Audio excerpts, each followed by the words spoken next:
Welcome back. So Gen Z says the world feels scary, and new findings show that fear is only growing. This is sad to me. Dr. Gabriel Rubin talked with young people for 3 years and says their optimism is sliding fast. He's joining us live to explain. And we just discussed there is some room for hope. We'll get to that in a minute. But what are young people telling you right now? What are the specifics? So specifically, what I've found is that whereas they used to believe that they could be a vanguard for change as a generation, they're beginning to feel, and really by beginning, I mean in the last year or so, especially the lead up to the presidential election, they're beginning to see and feel that they themselves are divided. And I think also, I'll just add, the economic piece that you just talked about in the last segment, this inflation has really taken a bite out of their lives and their perception of optimism. It's a lot of young people are starting their first jobs. Many are in school. Many are not making high incomes. So, the fact that a sandwich costs $20 is hurting them more than other generations. That makes sense. Yeah, and Dr. Rubin, we said you've been doing this for years. I think 2022 is when you started this. What sparked that interest to look into this? You're a father. Did you notice anything?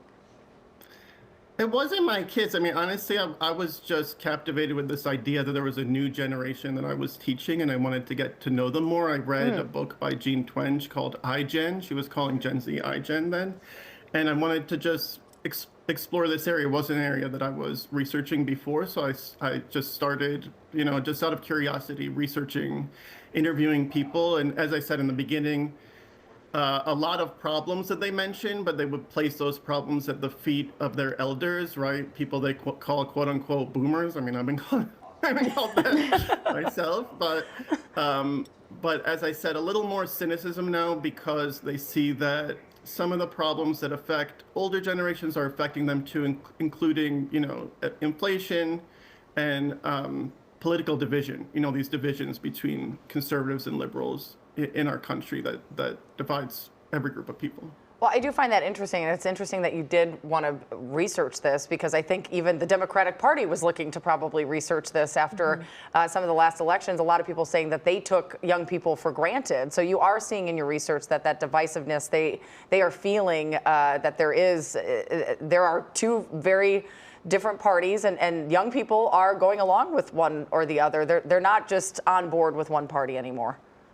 Absolutely. So there's a big divide. There's a gender divide there. Young women are still very liberal, and one reason is that they care a lot about reproductive rights. In almost every interview I do with a young woman, she mentions erosion of rights, reproductive rights. Young men do not mention those. I don't ask about them, but they don't mention them. One person ever mentioned them. But young men are becoming more conservative, and so there is this gender division. In general, as a group, young people feel that they don't like the two-party system. Interesting. They would like to have either more of a middle more ground selection or something. I mean, someone told me. I mean, it is a smart point. He said, there's so many choices for everything. Yeah. Right, in our country, but when you come to the thing that seems to be most important, who will lead us, who will represent us, there's two, I know there's not literally, technically there's more choices, right? There's these smaller parties, but it's correct. There's only two choices for something so important. Where I can choose a bar of soap, there's 100 choices. Why is that? And I thought that is a good point. And Dr. Rubin, we have to go, but the hope is what we want to know here is how do you find hope when you're feeling like this, when you're feeling so fearful and scared of the future? Where does the optimism come in? I think the optimism is that these are young people. They're an evolving group, and I think that they're going to grow and learn and get resilient. I saw a lot of cynicism around protests after they thought that their protests weren't getting results. But lately I've seen a lot more resilience, people realizing that, civil rights and women's rights weren't won in a day. So I think that these are young people. They're learning just like the rest of us. And so there's definitely hope. Everyone has to pick themselves up when they have setbacks, and that's something that this group of people is learning as well. Okay, well, Dr. Gabriel Rubin, thank you so much for being with us and dissecting all that. We appreciate it.